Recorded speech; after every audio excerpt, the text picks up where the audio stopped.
Bonjour tout le monde et bienvenue à une balado-diffusion du bulletin GP. Mon nom est Abdoussal et je vous accueille à l'émission d'après-course du Grand Prix d'Azerbaïdjan 2025 qui a eu lieu sur le circuit urbain de Bakou et qui sera encore au calendrier jusqu'en 2030 inclusivement. Comme la course était plate, je vais vous donner tout de suite le classement. Max Verstappen l'emporte avec un beau grand chelem devant George Russell, deuxième place. Carlos Sainz qui obtient non seulement son premier podium de la saison, mais son premier avec Williams. Kimi Antonelli termine quatrième. Liam Lawson, parti troisième et termine cinquième. Yuki Tsunoda, sixième. Lando Norris, septième. Lewis Hamilton et Charles Leclerc pour Ferrari, neuvième. Et Isaac Hadjar termine dixième. On a perdu un seul pilote et non le moindre, Oscar Piastri, qui n'aura complété que au moins 1 kilomètre de distance dans ce Grand Prix. Pour revenir sur cette course, j'ai avec moi Jean-Sébastien Barbeau et François Carignan. Bonjour, messieurs. Bonjour. Salut Abdou, salut Jean-Sébastien, ça va bien les gars? Fatigué, vous?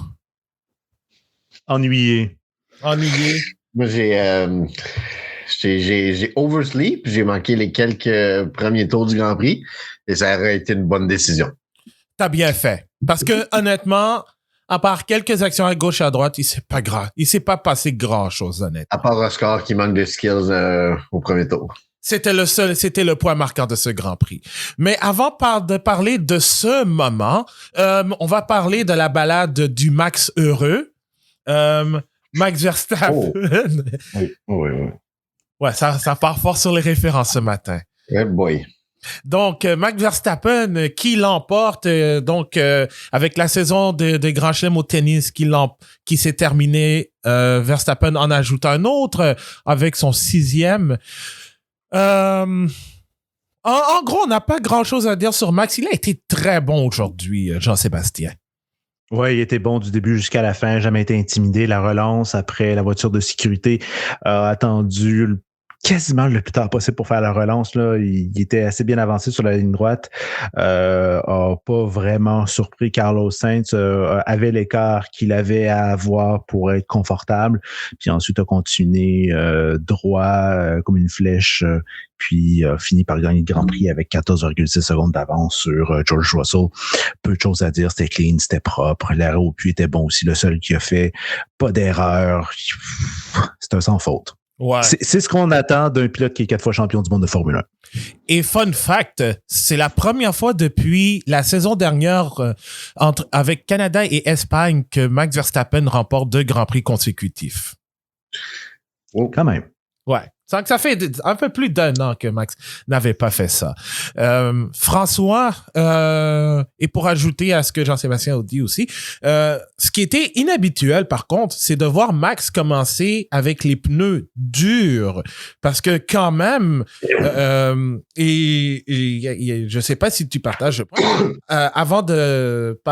avant d'enregistrer l'épisode, j'écoutais l'après-course et James Hinchcliffe disait, Bakou, c'est quand même une courte distance entre la ligne de départ et le premier virage. Fait que les durs, c'était une bonne option pour justement protéger puis ensuite aller à comme bon lui semblait. C'est une bonne approche dans le sens où si jamais il n'y avait pas de neutralisation, tout ça te donne un certain avantage. Par contre, le fait que c'est parti sur une voiture de sécurité a peut-être un petit peu amenuisé cet avantage-là. Parce qu'on voyait que les pilotes qui ont commencé en gomme médium vers la fin de la course étaient peut-être un petit peu plus confortables. Je voyais que, bon, évidemment, là, il était pris dans un train de DRS, mais on voit, mettons, par exemple, Lando Norris, Liam Lawson, Kimi Antonelli, peut-être qui semblait plus à l'aise sur le deuxième train. Mais Max, lui, là, c'était vraiment pas un problème. Max, quand il y a un week-end comme ça, il est à peu près invincible. George Russell aussi a bénéficié de cet avantage-là, a pris l'avantage sur Carlos Sainz en ayant cette stratégie-là. Ouais. Donc, c'est pas mal ça. Je veux dire, dans le cas d'une stratégie à un arrêt, c'est un circuit comme ça où c'est de plus en plus difficile à dépasser parce que toutes les voitures sont très compétitives, ou relativement compétitives, disons, sauf Alpine. RIP. Non, c'est un petit peu... tout se ressemble, je trouve, dans un circuit comme ça. Ouais, puis très honnêtement, en plus, la piste était relativement fraîche avec de la pluie, et puis la Formule 2 qui a aussi fait leur belle connerie de ce que j'ai vu dans le sprint. Mais en gros, ben Max n'a jamais été inquiété. Puis c'est ça, je pense qu'on n'a pas grand-chose à dire sur Max. Par contre, pour Yuki Tsunoda qui finit 6e, parce qu'on va finir avec Red Bull. Enfin! Ouais, enfin, Yuki Tsunoda qui connaît non seulement un bon Grand Prix, mais un bon week-end aussi. Qualifié 6e, par 6e, fini 6e. Même s'il a été frustré par Liam Lawson en fin de course, je pense que c'était, et de loin, en fait, c'est même pas difficile à battre, le meilleur week-end de Tsunoda avec Red Bull. Ouais. Je pense qu'on peut dire ça aussi. La Red Bull semblait juste confortable sur ce circuit-là avec... la Red Bull semble à l'aise dans un circuit à bas effet de sol. À bas downforce, là. Je m'excuse du terme. Donc, on le voit avec Max la semaine, lors du dernier Grand Prix à Monza. Et on le voit encore une fois aujourd'hui. Donc, tant mieux pour eux, honnêtement. Ça rend peut-être... Ça nous redonne un espoir de championnat dans le cas de Max. Il revient à peu près à quoi, 60... Il est à peu 69. près à 40. 69. Je voulais dire de Lando. Oui. Il est à peu près à quoi, 45 points? Quelque chose comme ça? Dans ces eaux-là. 69 de la tête, en tout cas. Ouais. Fait que, tu sais, je veux dire, c'est pas impossible, mais oui, effectivement, ça, j'ai même fait nice quand j'ai vu l'écart avec Lando. J'ai passé le commentaire aussi. Mais tout ça pour dire, on peut y revenir aussi. Le manque d'opportunisme de Lando Norris est flagrant. Ça, on en reparlera un peu plus tard. McLaren, c'est les arrêts au plus dernièrement, ça va vraiment pas bien. Alors, ouais, le championnat n'est pas terminé, les amis. Jean-Sébastien, un mot à ajouter sur la performance de Yuki Tsunoda, surtout à l'approche avec les spéculations du deuxième volant qui pourrait appartenir à Isaac Hadjar? Ben, la pression est forte, évidemment, parce qu'Hadjar a quand même fait un super Grand Prix aux Pays-Bas.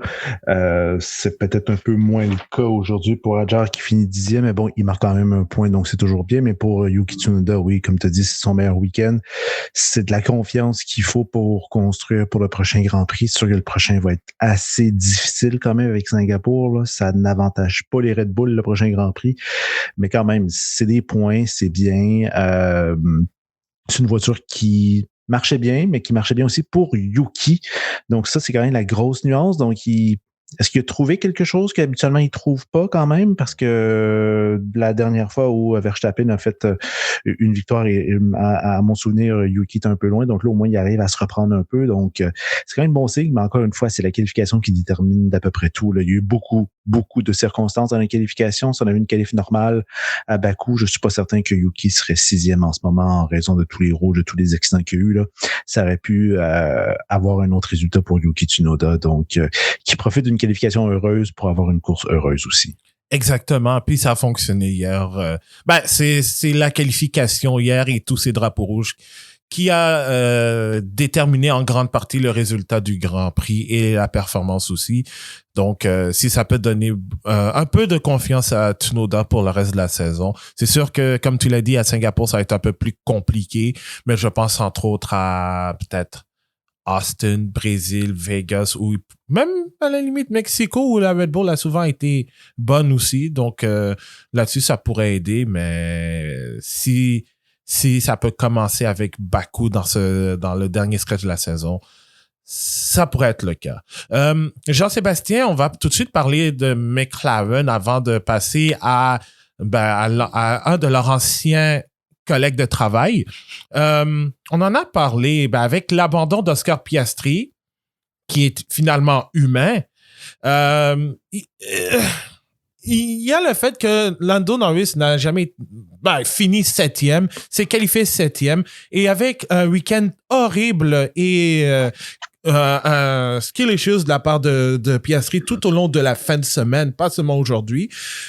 Là, on se dit, là, le championnat est relancé.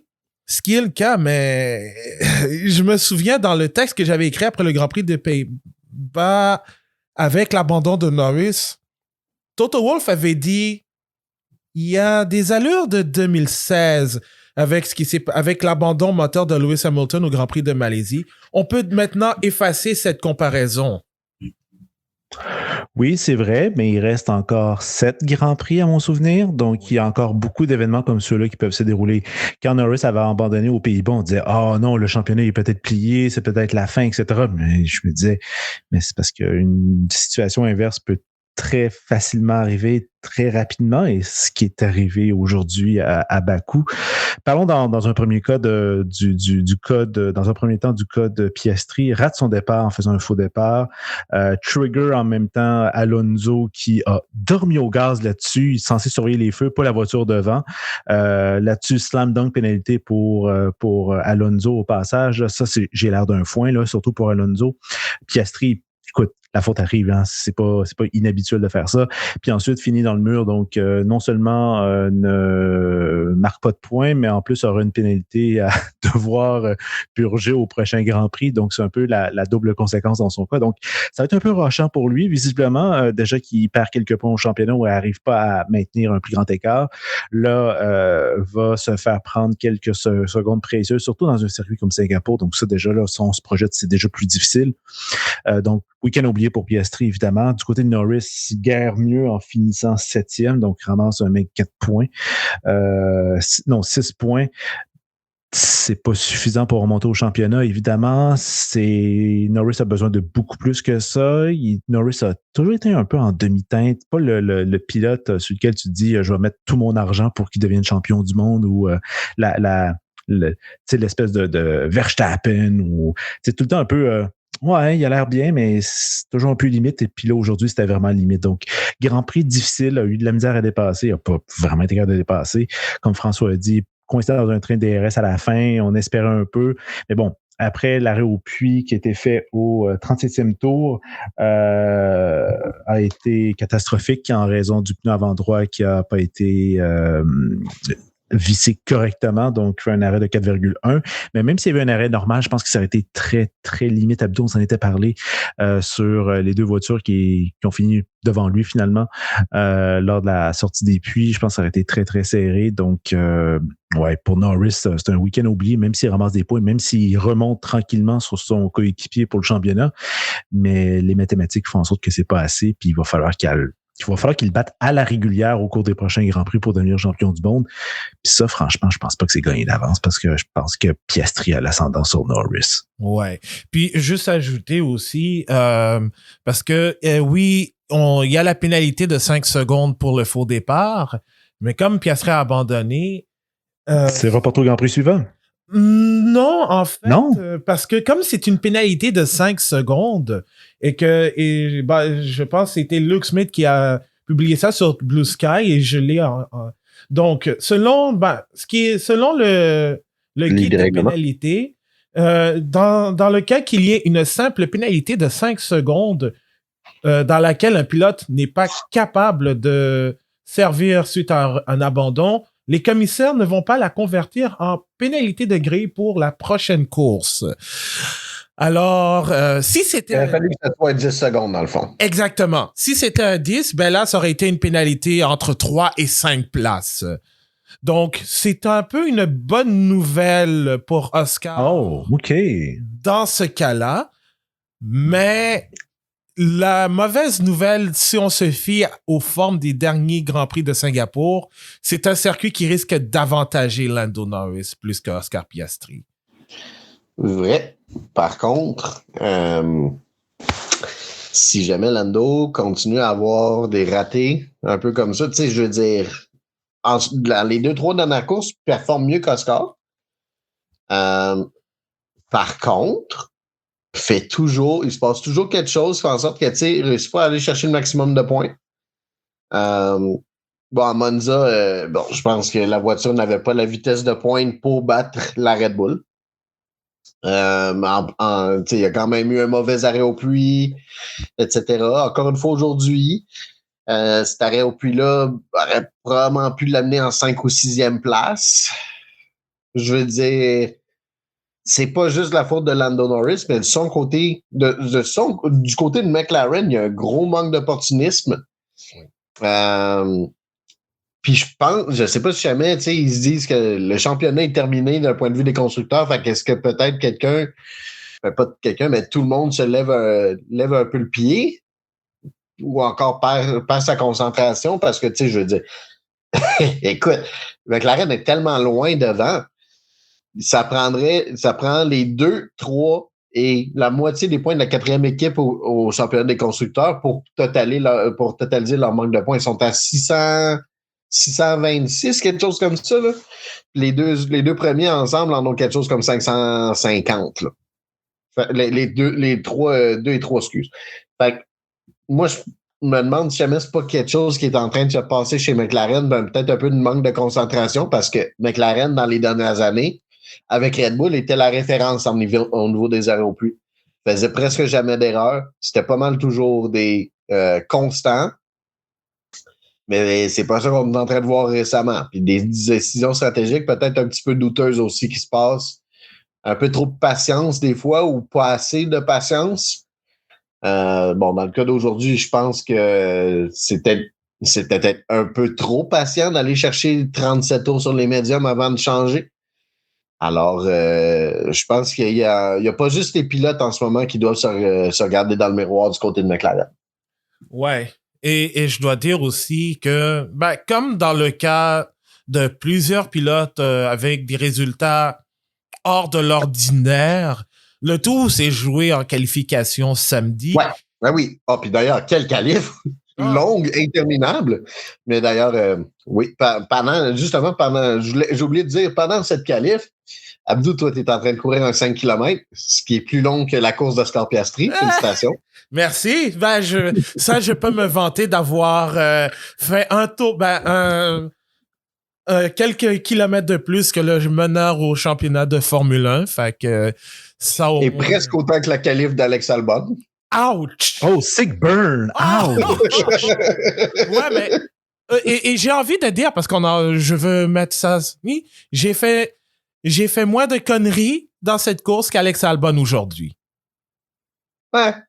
Là, ça, c'est un slam dunk aussi pour Albon. Là. Honnêtement, là. Un autre que j'ai l'air d'un foin aujourd'hui, ça, c'est statistique automatique de 10 secondes. Le pneu avant sur le pneu arrière, obvious. Ouais. En même temps, je veux dire, c'est Colapinto, là. Je veux dire, c'est. Ouais, mais bon, c'était pour une 18e place aussi. Who cares? C'est Colapinto. Mais tout ça pour dire, effectivement, Alex Albon. Pour quelqu'un qui était 19e avec une 18e avec une pénalité de 10 secondes, a bien fini la course et terminé. Mais c'est parce qu'avant la course, il nous disait oui, j'ai des bonnes chances de pouvoir remonter aujourd'hui. Il avait dit ça sur F1 TV. Ouais, honnêtement, je veux dire, il est remonté de 18e à 13e, là, avec une pénalité de 10 secondes. Ouais. C'est sûr que quand tu bats des Aston Martin puis des Alpine pendant un Grand Prix, c'est ce qu'on attend de la part d'un pilote comme Alexander Albon. C'est sûr. Avec une rocket ship, avec une voiture qui est extrêmement rapide en vitesse de pointe. C'est sûr que ça aide.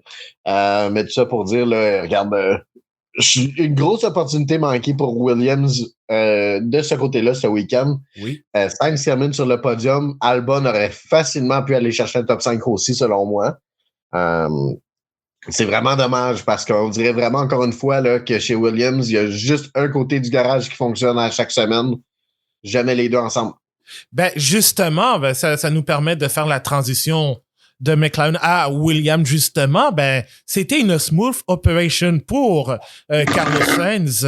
Non seulement une belle qualification, son meilleur temps sur des médiums en plus, parce que la C6 fonctionnait relativement bien,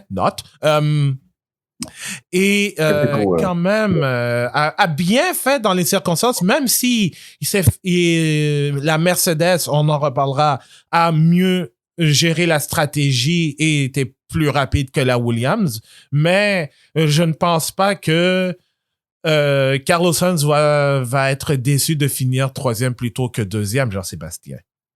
Je pense qu'il a raison d'être déçu quand même parce que pour l'honneur au moins de dire que j'ai pas perdu de place, c'est sûr c'est un podium, c'est cool, c'est le premier podium en 4 ans pour Williams. On va pas se leurrer. Le 15 points qui a été ramassé par Williams aujourd'hui représente parfois même plus de points que sur certaines années au cours des dernières années pour Williams. Donc dans l'absolu, c'est immense la performance que fait Carlos Sainz en qualification et surtout en course aussi quand même là, de pouvoir maintenir le rythme. C'est quand même un peu en demi-teinte d'une certaine façon parce que il se fait quand même dépasser sur une stratégie de course assez osée de la part de George Russell. On parle de certain de conservatisme du côté de McLaren, mais Mercedes a pu trouver quand même un filon qui peut être intéressant en jouant le overcut pour Russell qui s'est arrêté au 39e tour en passant de dur à tendre. Mais quand même, au retour de piste, il s'est ramassé devant. Donc, du côté d'Albon, c'est peut-être pas du côté d'Albon plutôt, mais du côté de Carlos Sainz, c'est peut-être juste la déception. C'est sûr qu'on veut toujours essayer de ramener le plus, mais quand même, je suis à mi-chemin entre une certaine déception et quand même une grande satisfaction parce que c'est des points, c'est un podium, c'est du momentum. Comme François a dit, c'est juste plate parce que Williams, c'est tout le temps c'est pas les deux en même temps. On aimerait que les deux marchent en même temps parce que les deux sont quand même des bons pilotes. C'est sympathique de voir Williams. On a une sympathie naturelle pour Williams qui ressort de nulle part, qui aurait pu fermer. Donc, les revoir en avant, c'est quand même plaisant pour tout le monde. Là. Ça a juste été mieux qui termine 2e parce que la célébration, je pense qu'elle aurait été beaucoup plus belle. Non pas qu'elle est triste quand même là aujourd'hui. Ouais. C'est juste que c'est dommage. Mais ils ont fait le mieux qu'ils pouvaient aujourd'hui. Je pense pas qu'il aurait pu trouver une façon d'aller gruger le temps nécessaire pour finir 2e. Ça semble être quand même assez difficile parce que dans l'absolu, la Mercedes est quand même meilleure que la Williams. Un peu comme Carlos Sainz a dit, il dit je pense que c'est la meilleure course de ma carrière. T'sais, ça dit quelque chose. C'est même pas une victoire. C'est ça. Fait que je pense que ça démontre qu'il n'y a absolument rien à se reprocher. Non. Puis l'équipe aussi derrière qui est là pour le soutenir aussi a fait son meilleur. J'étais tellement content de voir James Wall sourire quand la caméra est allée sur lui. Jamais il y en a un qui a sué et qui a dû avoir des courses cette année, là, c'est lui. Ouais. C'est un bon gars, il mérite sa place, il travaille fort, on voit que l'équipe est meilleure sous son contrôle. C'est le fun à voir, ça fait du bien à voir. C'est un peu comme la nouvelle direction chez Haas, c'est quand même intéressant de voir ça. C'est rafraîchissant, ça aide, ça donne un coup de pep, tout le monde est derrière, tu sens qu'il y a un projet. Tu sais, on fait une analogie sportive avec le soccer, là, il y a un projet sportif, on le sent. Ici, là. C'est pas de l'esbrouf, là. Il y a vraiment quelque chose, puis ça fait plaisir à voir, puis ça peut juste tirer les gens vers le haut. C'est pas l'Impact de Montréal, tu sais, c'est... Qui? Je connais pas. J'ai jamais entendu parler. Mais non, j'adore ce qui se passe chez Williams. Comme je dis, à part le fait en aucun temps, on dirait que les deux voitures sont à leur maximum. Mais les deux pilotes. Mais regarde, je pense que ça démontre, écoute, la constance d'Alex Albon, plus peut-être le potentiel. Dans une bonne course, le potentiel de Carlos Sainz au moins est plus haut que celui d'Alex Albon. Fait que je pense que si jamais ils peuvent régler le fait qu'ils ont des problèmes de fiabilité, ils ont eu toutes sortes de problèmes différents au cours de l'année. Si jamais au cours de l'entre-saison, on réussit à régler ces genres d'affaires-là, puis qu'on trouve la bonne recette pour l'an prochain, watch out Williams. Parce qu'ils ont deux pilotes extrêmement sous-estimés et qui sont capables d'être compétitifs semaine après semaine. Mais Abdou, tu me dis quelque chose dans un chat sur Messenger à propos de Sainz, puis il faut absolument que tu le dises, parce que je ne vais pas te le voler, parce que c'est toi qui as fait la constatation, puis je pense que c'est juste un solid burn. OK, 2 trucs. Le premier, Carlos Sainz a un podium avec sa nouvelle équipe avant Lewis Hamilton. Ce que j'ai dit aussi, oui. Solid burn. Deuxième truc, Jean-Sébastien et moi l'avons remarqué, François, tu l'as aussi remarqué, mais vous avez vu la constante La direction TV qui filme Lewis Hamilton au parc fermé. Oh, c'est cruel, mais ça, c'est du shithouse parfait comme je les aime. C'est qui réalise? C'est Netflix directement maintenant qui réalise les Grands Prix ou ou Apple TV? Ou Apple TV. Qui réalise? Parce qu'en ce moment, comme le narratif, il est là pour la prochaine saison de Drive to Survive. Tu fais le comparatif entre les deux, là. La douleur. Mais est-ce qu'on est content pour Carlos Sainz, finalement, qui n'est pas signé chez Ferrari? Ben, je veux dire, mais moi, je me demande combien de podiums qu'il y aurait cette saison que Lewis Hamilton n'a pas. Oui. Je ne sais pas s'il y en aurait marqué plus. La voiture semble être difficile quand même. Moi, je pourrais écoute, moi, je pense que les genres de situations que Lewis Hamilton aurait ramassé un 4, 5, 6, Sainz aurait pu se battre pour un podium parce qu'il connaît mieux la voiture, connaît mieux. En tout cas, regarde, avec des si pis tout, là. Es-tu en train de dire que Lewis Hamilton est fini? Ça fait longtemps que je l'ai dit, là. Ça fait longtemps que je l'ai dit que c'est genre. On est à la même. Pas fini. Que cette génération-là de voitures ne lui cadre pas. Oui. Je pense que depuis 2021, on a vu que cette génération d'aérodynamique-là ne fit pas avec Lewis Hamilton. Mais regarde, je dis pas qu'il est fini, je veux dire. Pour moi, il y a bien des pilotes qui sont pires sur la grille. Franco Colapinto, Lance Stroll. Écoute, je peux t'en nommer une couple d'autres, là. Yuki Tsunoda, etc. Mais je pense quand même que Lewis Hamilton, ses glorieuses années sont très loin derrière, un peu comme Sébastien Vettel quand il a changé vers Ferrari, là, était en plein déclin. Mais tu vois, c'est que contrairement à tous les autres que tu as nommés, ceux-là n'ont jamais eu une vraie carrière. Hamilton en a eu une. Et là, le problème, c'est que tu compares ses précédentes années. Moi, Abdou, je te l'ai déjà dit, je pense que Hamilton, c'est sa deuxième année de trop. Parce que là, plus que tu avances, plus que tu retardes la chose et plus que tu as l'air ridicule quand tu vas annoncer ta retraite, on va être plus comme « Oh non, tu t'en vas à... Ouais, il était peut-être temps. » Garde Kimi Raikkonen, il est parti au bon moment. Vettel est parti au bon moment aussi. Puis quand ils partent, on est triste de les voir partir, alors que là, quand Hamilton va partir, ça va être comme OK, sure, about time. Ou la soirée est encore jeune. Oui, c'est ça. Mais par exemple, l'affaire, c'est que je pense que c'est des pilotes qui avaient une relation très, très différente avec le sport que Lewis Hamilton. Oui. Je pense que Kimi Raikkonen, lui, faisait ça parce que, un peu comme il dit dans Drive to Survive, pour s'amuser. C'est un hobby pour lui. Oui. Comme il fait avec Ace en ce moment, là, avec Robin qui s'en vient. Il paraît que Gino Rosato comme le futur champion de Formule 1. Il paraît que lui, d'ailleurs, c'est un méchant spécimen. Oui, on le voit sur Instagram, puis on le voit avec son parrain qui est Gino Rosato. Et c'est. Il retient du père, cet enfant-là. Il va être fort, je le sens. Mais j'ai hâte de voir un petit peu comment la carrière de Lewis Hamilton va se finir. Parce qu'en ce moment, genre. Je trouve je le dis, c'est sa deuxième année de trop. Puis là, l'année prochaine, si c'est comme ça va être très, très gênant. Là. Je sais pas à quel point je m'excuse, Abdou, j'aurais que terminer un point. Je sais pas à quel point, Jean-Sébastien, tu suis le hockey. Absolument pas, et je m'en cogne en fait du hockey. OK, mais Abdou va peut-être comprendre. Pour moi, ce que Lewis Hamilton a fait en changeant chez Ferrari, c'est un peu comme Mike Modano d'aller finir sa carrière à Détroit. Un Daniel Alfredson, un Martin Brodeur d'aller jouer 8 games à Saint-Louis. Ton héritage, tu sais, je comprends, là, tu sais, ton héritage est avec une équipe. Tu as fait ta carrière, tu as fait ton nom, tu as bâti ta réputation avec une équipe. Tu as réécrit le livre de l'histoire de cette écurie-là. Puis après ça, tu t'en vas finir en queue de poisson ailleurs.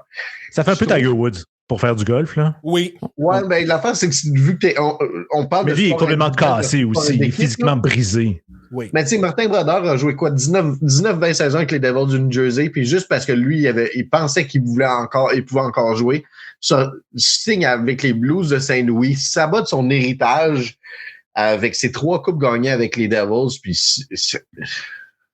2 ou 3 coupes, parce que peu importe. Il me semble qu'il y en a 3, Abdou. En tout cas, peu importe. 3, oui. Sans doute. Ouais. Fait que là, j'ai comme je me second out, là. Mais tu t'en vas saboter ça en jouant un quart de saison avec une équipe qui est comme en milieu de classement, puis avec qui tu n'as aucune affiliation. Aucun héritage. Qu'est-ce que c'est ça? Genre, tu sais, si jamais tu t'en allais jouer avec les Penguins de Pittsburgh ou quelque chose comme ça dans le temps qui était que c'était une dynastie, fine, je comprends, là. Faut que tu signes avec ton club de cœur pour finir parce que t'as grandi avec cette équipe-là, parce que tu veux juste comme boucler la boucle de ta carrière sportive. Heureusement, il est revenu maintenant avec les Devils dans la gestion. Mais je pense que Lewis Hamilton ne reviendra jamais chez Mercedes. Son contrat qu'il a signé avec Ferrari l'attache comme ambassadeur avec la marque pour, je pense, les 25 prochaines années ou quelque chose comme ça. C'est un...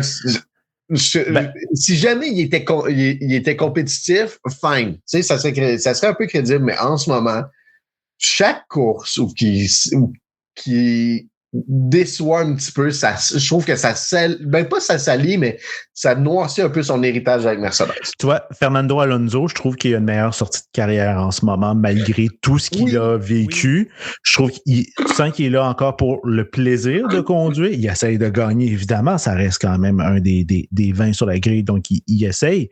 Lewis Hamilton, c'est comme, je veux gagner. C'est comme unfinished business de 2021, là, puis on dirait qu'il passera jamais à travers ça. Alors qu'Alonso a comme, oui, c'est un peu ridicule ce qu'il fait chez Aston Martin. Oui, c'est un peu bizarre. Tu sens qu'il est là pour plaire au patron puis au Nepo Baby. Mais pareil, pendant ce temps-là, au moins, il arrive encore à faire des choses puis à montrer qu'il y a quand même un intérêt envers la course automobile.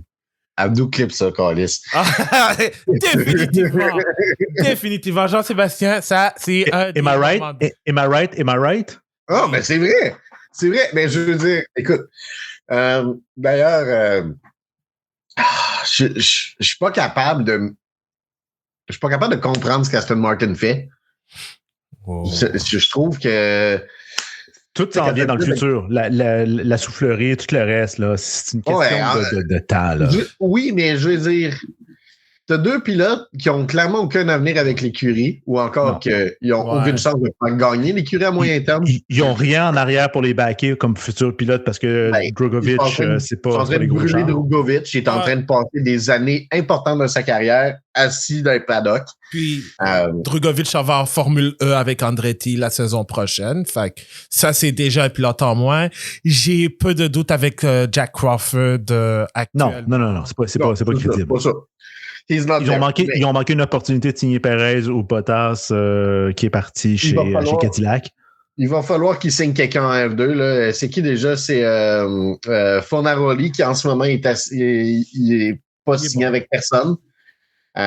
Qui est quand même très, très compétitif. Ouais. Parce que les autres bons pilotes en F2 sont pas mal tous déjà pris. Fait que ça va devoir être lui ou encore d'aller voler quelqu'un à une autre écurie. Mm-hmm. Puis en ce moment, je pense pas que c'est très, très attrayant d'aller chez Aston. Je veux dire, il faut vraiment... Tu vois, là, ils ont un ancien champion de F2 puis ils font rien avec. Ouais. La seule raison pourquoi je signerais chez Aston Martin, c'est parce qu'il y a quand même un ingénieur en chef qui est là, mais c'est parce que ça va prendre combien de temps avant que la voiture soit prête, tu sais. C'est ça. Le fait d'avoir Adrian Newey... Un cerveau, that's it. C'est la seule chose en ce moment qu'un pilote dirait « OK, si jamais il me donne le volant, j'ai un espoir de faire quelque chose. » Mais je pense que ça va prendre encore du temps. En même temps, avec Adrian Newey, avec la nouvelle réglementation qui s'en vient l'an prochain. Ça pourrait être de shit l'année prochaine. Ouais. Mais après, on ne saura jamais si jamais la voiture est bonne. Parce que tu as un pilote de 44-45 ans.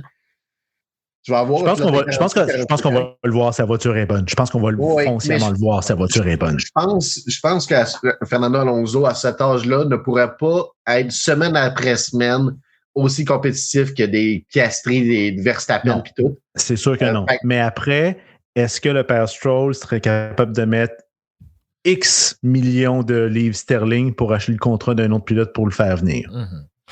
Tout s'achète en Formule 1. Tout s'achète. Ouais. En tout cas, regarde, Abdou a l'air de vouloir dire quelque chose. Ouais, parce que je veux passer à Mercedes parce que on parle d'avenir. Je pense que on va parler de Kimi Antonelli et de George Russell. C'est bon, ça. Belle transition, Abdou. Parce que Au moins, contrairement à Lewis Hamilton et à Aston Martin, il y a un bon avenir qui se trame chez Mercedes. Bon, on ne sait pas encore si George Russell va signer avec Mercedes. Ça devrait être une question de temps, selon moi. Mais s'il y avait une autre course pour résumer la saison de Russell, aujourd'hui en est une, parce que vraiment, il a été bon. On l'a pas entendu beaucoup parce qu'il avait un mal de gorge. Mais ça ne l'a pas empêché d'exprimer son talent en piste. Et Kimi Antonelli aussi a bien fait une bonne qualification, une bonne course aussi. Il y a une mini frousse aussi à la relance avec cette attaque fratricide, mais en finale, les deux Mercedes se sont bien débrouillés durant le Grand Prix. Oui, moi j'ai bien aimé ce que j'ai vu des deux. J'adore ce que George Russell fait cette saison. C'est probablement le underdog de l'année. Jamais la meilleure voiture, mais il en tire presque toujours le maximum. Contrairement à Kimi Antonelli, qui c'est son parcours. On voit qu'il y a beaucoup moins d'expérience, mais des courses comme aujourd'hui, le talent ressort. Oui. C'est un talent brut. Il va avoir beaucoup de travail à faire. Comme je le dis souvent quand je viens sur le podcast, c'est une saison d'apprentissage cette année. Il n'y a pas d'attente vraiment en termes de championnat, quoi que ce soit. Il va falloir juste que les erreurs qu'il fait cette année ne les répète pas constamment l'an prochain. Ouais. Si jamais il réussit à faire ça, il va se mettre dans une excellente position. Parce que la base est là, ça c'est très évident. Et juste un petit peu maladroit en ce moment. Mais dernièrement, ça va bien. Beaucoup moins de petites bourdes. Quoique, encore une fois, là, il y a eu des avertissements là, au cours du week-end pour certaines règles qu'il n'a pas respectées. Bon, un peu comme Max Verstappen en qualif hier, quand c'est un red flag, puis que t'as passé la ligne d'engagement des puits, tu peux pas faire grand-chose pis tout, puis c'est pour ça qu'il n'a pas été puni. Mais, tu sais, je trouve que le potentiel que certains semblent dire tarde à se présenter, on le voit un petit peu plus ces temps-ci. Ouais. Et puis, a eu vraiment un streak là, bizarre pendant la saison européenne où que rien n'allait, mais semble finalement reprendre le dessus. Ah oui. Vraiment impressionné par la course d'Antonelli. Pas grand-chose à lui reprocher. Jean-Sébastien, toi, de ton côté, qu'as-tu pensé de la performance des deux Mercedes? On va commencer avec Antonelli. C'est un coup de fouette qui a été donné par Toto Wolff après le Grand Prix de Monza, qui a dit de faire attention au niveau. On sentait vraiment comme une certaine réprimande de la part de Toto Wolff. Là, au moins, on a vu qu'il s'est très bien repris Antonelli aujourd'hui. Parti 4e, fini 4e. Ça semble être une course sans histoire, mais c'est vrai qu'il y a eu un léger accro lors de la relance après la voiture de sécurité. Il a fait un Grand Prix efficace. C'est ce qu'il a besoin pour construire son expérience, pour construire un rythme de course. C'est un très, très bon résultat pour Antonelli. Du côté de George Russell, pour moi, c'est lui le pilote du jour, parti 5, fini 2e, fait une superbe course. L'overcut a été assez payant quand même par rapport à Carlos Sainz, 11 tours de plus, 28 contre 39, puis passe des durs au médium pour essayer de faire dans un bon rythme. Mais le seul problème, c'est que Max Verstappen était juste beaucoup, beaucoup trop loin pour être rattrapé aujourd'hui. Belle course de Russell a été efficace. À un moment donné, on aurait pu dire c'est le George qui est habituel qui revient quand il critiquait en disant « Je suis plus rapide que la voiture qui se trouve devant son coéquipier ». On sentait un message télégraphié que tout le monde vous comprenez ce que ça voulait dire, évidemment, mais quand même a pu bien rouler aujourd'hui, puis il finit 2e. Franchement, c'est un super résultat pour lui. C'est ça qu'on veut voir d'un pilote là qui travaille fort et qui peut-être critique moins, tu sais, un George Russell. George Russell est assez rapide sur la gâchette, sur les critiques ou sur le tout médu, on dirait parfois. Mais aujourd'hui, il a fait une belle course et puis ça a été propre. Donc, tant mieux pour lui. Je pense que c'est vraiment utile pour lui. Si la voiture était juste un peu meilleure quand même, ça l'aiderait. Mais bon, on va pu au moins faire une belle performance, c'est ça qu'on veut voir d'un George Russell. Ça sent le sign the contract! Sign the contract pour reprendre. Oui, s'il peut signer le contrat pour qu'on puisse passer à autre chose sur toute l'histoire de la saga du contrat, qui part, qui reste. Oh non, on parlait pas de moi, on parlait d'Antonelli pour l'année prochaine, c'est pas moi qui est en danger, etc., etc., etc. Une histoire qui a alimenté lui-même, qui sans doute a dû le brouiller un peu avec son équipe. Donc, shut up and drive, George. Ouais. C'est un petit peu moche à la fois. Mais je pense honnêtement que Mercedes n'a pas le choix d'y aller avec ces deux-là. C'est un bon duo. C'est un bon duo. C'est le meilleur duo qui est disponible en ce moment sur la grille. Ah, clairement. Avec celui de McLaren, je pense que c'est le duo qui a le meilleur avenir, en tout cas, à deux. Le meilleur potentiel pour les 5, 8, 10 prochaines années. Le potentiel de croissance, c'est lui qui est le plus élevé. Ouais. Russell en reste encore beaucoup. Antonelli, il faut le polir. Ouais. Et mais je trouve aussi, je pense aussi que tout ce qui retenait ça, c'était l'espoir de Toto Wolff d'aller sniper Max Verstappen, puis maintenant que c'est clarifié que ça n'arrivera pas. Aussi bien juste régler le dossier, là. Et parlant de faire une autre transition, parlant d'avenir encore, Liam Lawson vient-il de prouver un point, parce que ça a été vraiment un excellent week-end. Il s'est qualifié 3e. A fait la course qu'il fallait, mais quand même, les Mercedes ont réussi leur stratégie. Donc, il n'y a rien que Lawson pouvait faire. Par contre, retenir Yuki Tsunoda, Lando Norris et les deux Ferrari qui s'amenaient, ça, c'était exactement le Liam Lawson qu'on aime voir. Alors, je crois que lui aussi, il mérite ses fleurs pour la fin de semaine. N'importe quel pilote qui est dans une voiture inférieure par rapport à ces pilotes et à ces voitures-là, c'est toujours quelque chose qui est plaisant à voir, puis ça a bien marché. C'est dommage que le train de DRS ne permet pas de dépasser. La voiture était sans doute bonne, mais tu te dis, on a inventé le DRS pour justement créer ce genre d'occasion-là. Donc là, on se retrouve avec des Formule 1 qui sont un peu boring, donc c'est un peu rasoir comme situation, mais bon, ce sont des choses qui arrivent, mais quand même pour Lawson. Dans l'absolu, si on pouvait juste mettre tout le monde dans la même voiture pour voir c'est qui le meilleur là, pour déterminer, mais je suis sûr que Red Bull et Alpha Tauri, buy one, get one free, Visa, cash à back, nommer toutes les cartes de crédit du monde disponibles, le savent c'est qui le meilleur, mais entre vous et moi, c'est qui le meilleur? Je suis pas sûr qu'on est capable de trouver ça. C'est tellement compliqué entre cette voiture-là est faite pour Max, celle-là, elle n'est pas faite pour Max. Donc, du moment que tu changes, tu fais le switcheroo, comme switcher tout le monde à un moment donné, puis on verra ce que ça donne à la fin. Mais je pense aussi que c'est quelque chose qui a avantagé Liam Lawson, qui l'a empêché de perdre des positions.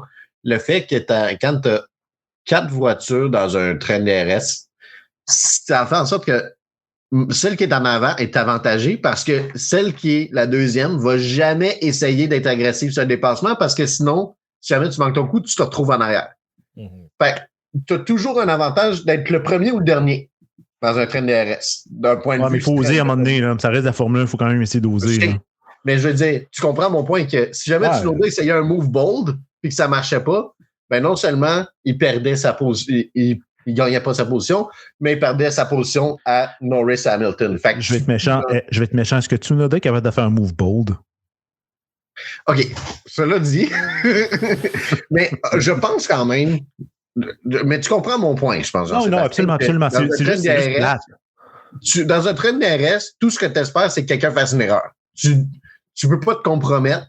Fait que quand tu es premier, tu as juste à garder ta batterie pour les zones de dépassement. That's it. Parce que personne ne peut essayer de faire un move dans un endroit risqué. Le pourcentage d'erreurs est tellement faible en Formule 1. Ouais. C'est ça. Ça relève quasiment de la chance ou de la loterie rendue là. Donc, il faut que tu le provoques un petit peu. Dans des circuits à bas appui aérodynamique, comme Monza, comme ça, la DRS devrait techniquement être plus long pour être utile. Parce qu'en ce moment, il n'y a pas de. Il est long déjà, là. Il est long à Bakou. C'est ça. C'est le il est long, mais pas tant.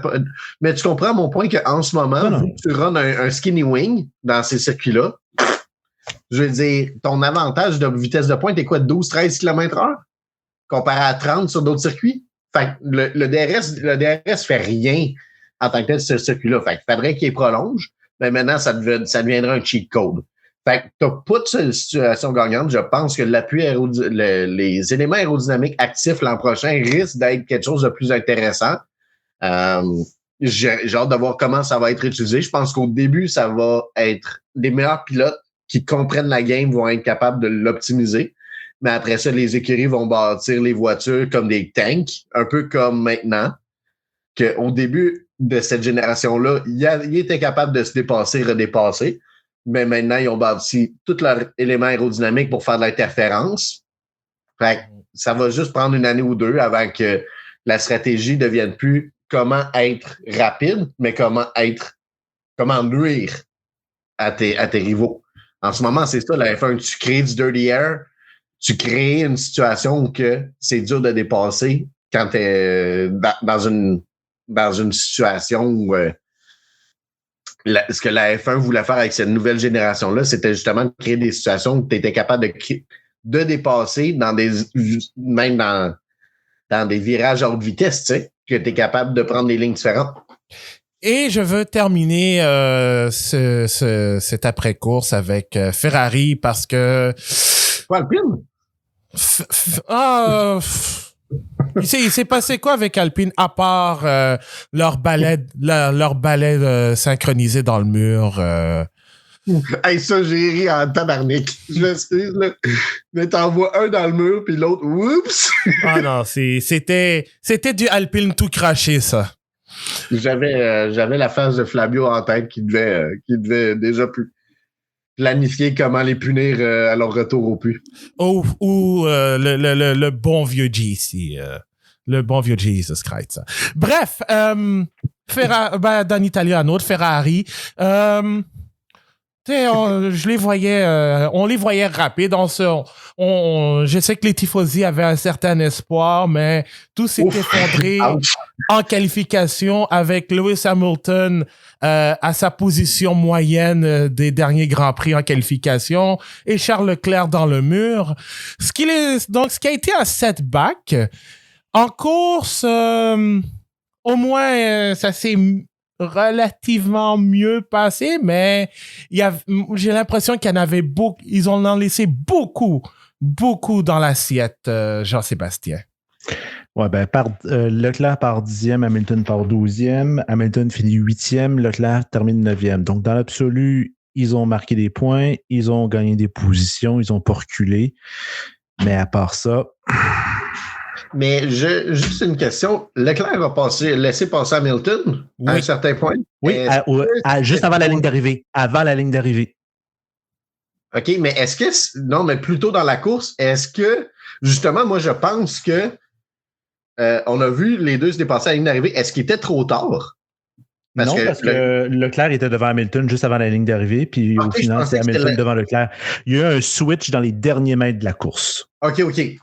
Parce que je pensais que c'était l'inverse. Je pensais... J'ai comme eu un 3 minutes que j'étais allé me faire à déjeuner, que j'ai manqué le switch. Fait que à la toute fin, Leclerc était encore devant Hamilton, et puis on ne l'a pas vu à l'écran, mais à la ligne d'arrivée, on a vu un switch, puis c'est Hamilton devant Leclerc. OK. Il s'est passé quelque chose. Je ne sais pas quoi exactement. Je ne sais vraiment pas pourquoi c'est arrivé. Je me demandais si on n'avait pas un petit peu de spicy drama qui se déroulait. Non. Je pense qu'on dirait qu'il a laissé la place où il l'a dépassé, mais il me semble qu'il est encore très loin à ce moment-là. Donc, moi, j'ai l'impression que Leclerc a laissé la place à Hamilton, et au moment d'enregistrer, j'ai pas vu la raison. Fait que, peut-être qu'on va le savoir, mais oui, il y a eu un switch qui s'est déroulé dans les derniers mètres du Grand Prix.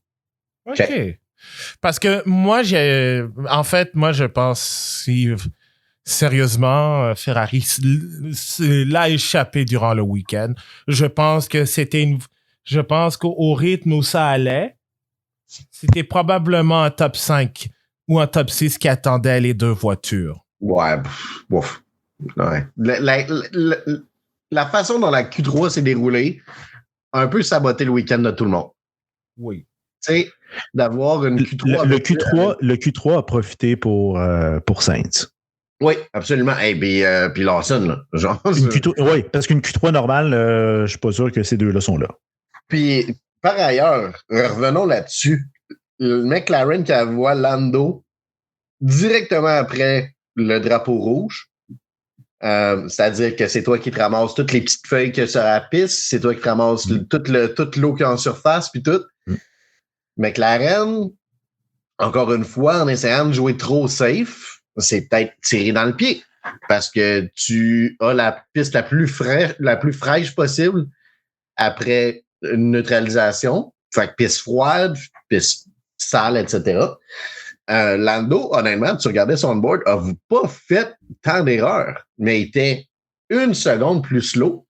Fait que ça veut dire que cette décision-là de McLaren de l'envoyer devant a été la mauvaise, en essayant justement, en espérant que de ne pas se retrouver dans une autre situation de neutralisation, qu'il n'y aurait pas eu la chance d'inscrire un temps.